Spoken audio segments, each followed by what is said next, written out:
एक आदमी को 4 बेटा था, किसी को नहीं पढ़ाया, किसी को नहीं पढ़ाया, जाहिल अक्खर जाहिल रखा। जानते हैं ये उस जमाने की बात है जब कुरान पढ़ने वाले बहुत कम थे, इक्का दुक्का कुरान आदमी पढ़ने जानता था। बाप का आखिरी वक्त आ गया, मरने लगा, रोने लगा, तो बेटों ने कहा कि बवाते कने का नहीं जा। तो बाप बोली कि बेटा हम सिर्फ दौलत कमाए, आखिरत नहीं बना पाए। मैं रो इसलिए रहा हूं कि अल्लाह पूछेगा, मैं क्या जवाब दूंगा। सोना चांदी तो मैंने कमाया, लेकिन कब्र के लिए तैयारी नहीं कर पाए, ना कब्र के लिए ना हशर के मैदान के लिए। मैं अल्लाह को क्या मुंह दिखाऊंगा। डर लग रहा है बेटा, मुझे डर लग रहा है। लेकिन एक वसीयत है मेरे बेटों, मेरे मरने के बाद ये वसीयत पूरी करोगे। तो बेटों ने कहा कि अब्बा बोलिए तो सही क्या वसीयत है। कहा कि बेटा जब मैं मर जाऊं ना तो मेरे पल्ले तो कुछ अमल है नहीं, ना नमाज है, ना रोजा है, ना ज़कात है, ना सदका है, ना खैरात है, कुछ नहीं है बेटा, हम कुछ किए ही नहीं दुनिया में। तो बेटा किसी कुरान पढ़ने वाले को लाकर, हाफिज कुरान को लाकर ना कुरान पढ़वा कर मेरे हक में दुआ करवा देना, शायद अल्लाह कुरान के सदक़े में मेरे गुनाह को माफ कर दे। तो बेटों ने वादा किया कि अब्बा एक वसीयत क्या, अगर 10 वसीयत भी आपकी होगी तो पूरी करेंगे, इसलिए कि आपने हम लोगों के लिए दौलत इकट्ठी की है। बाप इस दुनिया से चला गया, इस दुनिया से चला गया।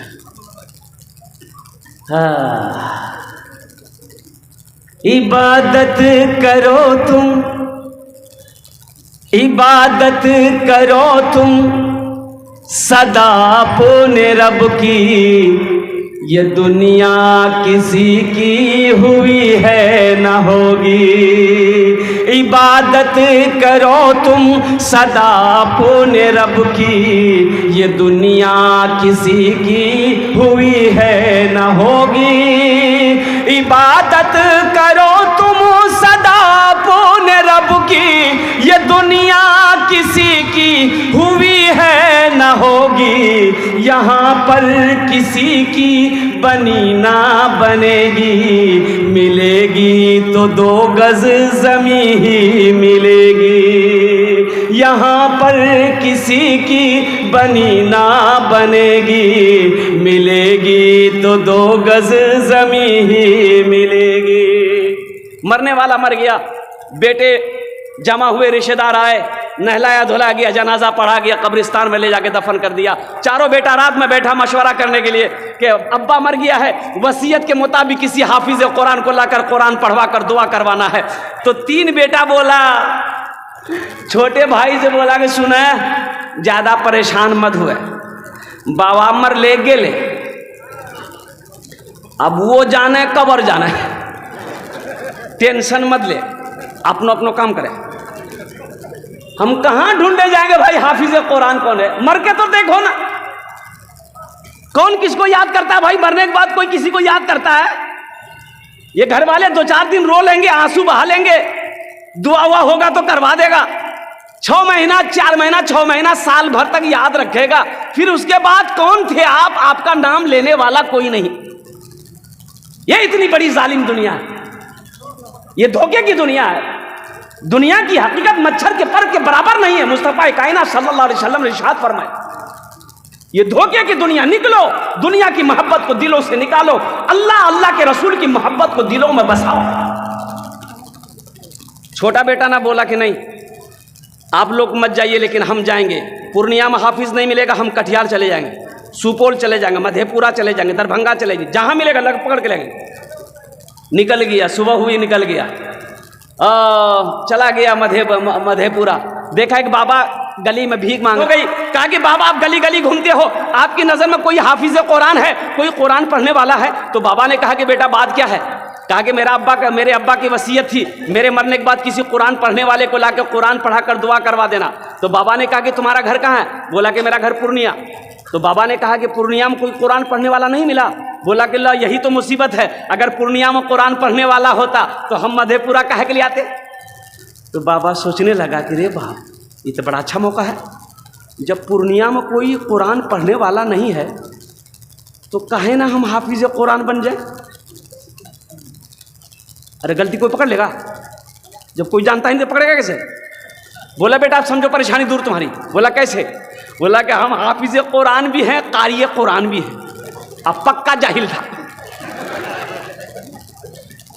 बड़ा खुश हुआ, पकड़ के घर ले आए। बोला पढ़े? बोला यहाँ मत पढ़िए, कब्रिस्तान में पढ़िए, मेरे अब्बा का कब्र में बैठिए। बोला ठीक है जाओ तुम घर जाओ। बोला नहीं घर नहीं जाएंगे, मेरे सामने पढ़िए। पढ़ना शुरू किया, खुदा मैं तो कुछ जानता नहीं, ऐ खुदा मैं तो कुछ जानता नहीं, ऐ खुदा मैं तो कुछ जानता नहीं। लड़का बोली मुझे बड़ा अच्छा पढ़ी। दूसरा भाई भी एक जाहिल को पकड़ के लिया। बोला कि छुटका ला सकता, हम नहीं ला सकते। वो भी एक जाहिल को पकड़ के लिया, घर लाया, खाना पीना खिलाया। बोला पढ़े? बोला यहाँ मत पढ़िए, मेरा छोटा भाई का हाफिज साहब कब्रिस्तान में पढ़ रहा, आप उसी के बगल में बैठ के पढ़िएगा। बोले वाह वो हाफिज साहब है? बोला अच्छा वो हाफिज साहब होगा, जितना हमको मिलता है आधा उसको दे देंगे, आधा तो बचेगा। जब ये गया, ये लंबा कुर्ता, लंबी दाढ़ी, लंबी टोपी, वो जो पढ़ रहा था वो पढ़ना बंद कर दिया। ये लागे जी असली आवे ना, ये असली था ना वो असली था। बस जाके ये बैठा, सलाम दुआ हुई, बैठा। दोनों भाई खड़ा है कि पढ़िए आप लोग। बोला बाबू उतरा घर जो हमारे पढ़ते रहे वो। बोला नहीं सामने में पढ़ो। तो पहला वाला बोला कि अब असली है कि नकली है पता कर लेंगे, जो होगा देखा जाएगा। पढ़ना शुरू किया, ऐ खुदा मैं तो कुछ जानता नहीं, ऐ खुदा मैं तो कुछ जानता नहीं। दूसरा वाला समझ गया कि पक्का जाहिल, तो वो भी पढ़ना शुरू किया, जैसन तू वैसन में, जैसन तू वैसन में, जैसन तू वैसन में, जैसन तू। हाँ मेरे भाइयों, तीसरा भाई वो भी गया, एक जाहिल को पकड़ के लिया, तीसरे कोने में बिठाया। चौथा भाई कहाँ मानने वाला था, बोला कि 3 ला सकता है तो हम बाप का बेटा नहीं, हम भी तो ला सकते हैं। वो भी भागा गया, एक जाहिल को पकड़ के ले आया, चारों को 4 कोने में बिठाया। बोला अच्छा ये बताइए आप लोग, बाबा के जन्नत पहुंचाओ में कितना दिन लगता? तू रात निकल की बेटा जन्नत बहुत दूर छे, कम से कम 2 महीना लगतू। बोला 2 महीना लगो कि 4 महीना? बाबा की जन्नत ऐसी बाहर मत छोड़िया। 2 आदमी हाथ पकड़िए, 2 आदमी पैर पकड़िए, मेरे अब्बा को जन्नत के अंदर में दाखिल कर दिए। कुर्बान जाओ। पहला पढ़ना शुरू किया, ऐ खुदा मैं तो कुछ जानता नहीं। दूसरा बोला जैसन तू वैसन में, जैसन तू वैसन। तो तीसरा समझ गया कि ये दोनों पक्का जाहिल है। तो वो भी पढ़ना शुरू किया, ये अंधेरी तकलीफ कब तक चलेगी, कब तक चलेगी, कब तक चलेगी। तो चौथा समझ गया कि तीनों पक्का जाहिल है। वो भी पढ़ना शुरू किया, जब तक चले चलने दो, जब तक चले चलने दो, जब तक चले चलने दो। कब्र में फेंक देगा जमाना, फेंक कर लोग होंगे रवाना। कब्र में फेंक देगा जमाना, फेंक कर लोग होंगे रवाना। मिट्टी डालेंगे फिर मुट्ठी मुट्ठी, ये भी हिस्सा उठाना पड़ेगा। दोस्तों एक दिन इस चमन से आशियाना उठाना पड़ेगा। उठ गया जिस घड़ी आबोदाना, छोड़कर सब को जाना पड़ेगा। उठ गया जिस घड़ी आबोदाना, छोड़कर सब को जाना पड़ेगा। तो आज मेरा दादा कहाँ है चला गया, परदादा कहाँ है चला गया, लक्कर दादा कहाँ है चला गया। एक बात याद रखना मेरे भाइयों, इस दुनिया में आने की रीत है, जाने की कोई रीत नहीं है। इस दुनिया में आने की डिसिप्लिन है। डिसिप्लिन ये है कि पहले दादा आता है, फिर बाप आता है, फिर पोता आता है। ये पहले पोता भेजियो, पोता नहीं। लेकिन कुर्बान जाओ, इस दुनिया से जाने की कोई डिसिप्लिन नहीं है, कोई रीत नहीं है। दादा रह जाता है, पोता चला जाता है, बाप रह जाता है, बेटा चला जाता है, माँ रह जाती है, बेटी चली जाती है, नानी रह जाती है, नवासी चली जाती है। ये 15 बच्चे हाफिज कुरान बने। तो मेरे भाइयों जानते हो ये कौन है? एक हदीस सुनाता हूं मैं आपको। हजरत मुआज बिन जबल रज़ी अल्लाह ताला अन्हु बड़े जलील कद्र सहाबी हैं। अल्लाह के रसूल सल्लल्लाहु अलैहि वसल्लम यमन का हाकिम उसको बनाए और फरमाया कि मुआज यमन के लिए रवाना हो जाओ। तो हजरत मुआज अपने घर से निकले तो अल्लाह के रसूल पहुंचे हुए, कहा कि मुआज सवारी बैठाओ। ऊँट बैठाया गया, हजरत मुआज ऊँट पर चढ़ गए। तो अल्लाह के रसूल ने कहा कि ऊँट को खड़ा करो, इशारा किया, ऊँट खड़ा हो गया। तो अल्लाह के रसूल सल्लल्लाहु अलैहि वसल्लम ने ये ऊँट के रस्सी को पकड़ा, चलते चले हैं। अल्लाह के रसूल ज़मीन पर चल रहे हैं, हज़रत मुआज़ ऊँट पर खड़े, ऊँट पर बैठे हैं। तो हज़रत मुआज़ कहते हैं, या रसूल अल्लाह, मेरे माँ बाप आप पर कुर्बान, आप मेरे आका हैं, आप पैदल चले, मैं ऊँट पर जाऊं, ये बेअदबी है। तो अल्लाह के रसूल ने इरशाद फरमाया, ए मुआज़ बैठा रहा, हम तुम्हारी इज्जत नहीं कर रहे हैं, तुम्हारे सीने में जो अल्लाह का कुरान है हम उसकी इज्जत कर रहे हैं। अब मुआज़ सुनो, जो हाफिज कुरान होता है वो अल्लाह का दोस्त होता है।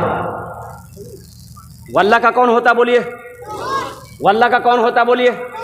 हाँ, एक विराटनगर में एक मदरसा बना तो लोगों ने, मोहल्ले वालों ने मशवरा किया, यो एक एक मौली साहब लाला, 5टा मौली जी, 5 आदमी खाना के जिम्मेदार लाला। एक मास्टर साहब रहे, बोला तुम लाला, बोले नहीं हमारे घर के जिम्मेदार नहीं, मियाँ जी।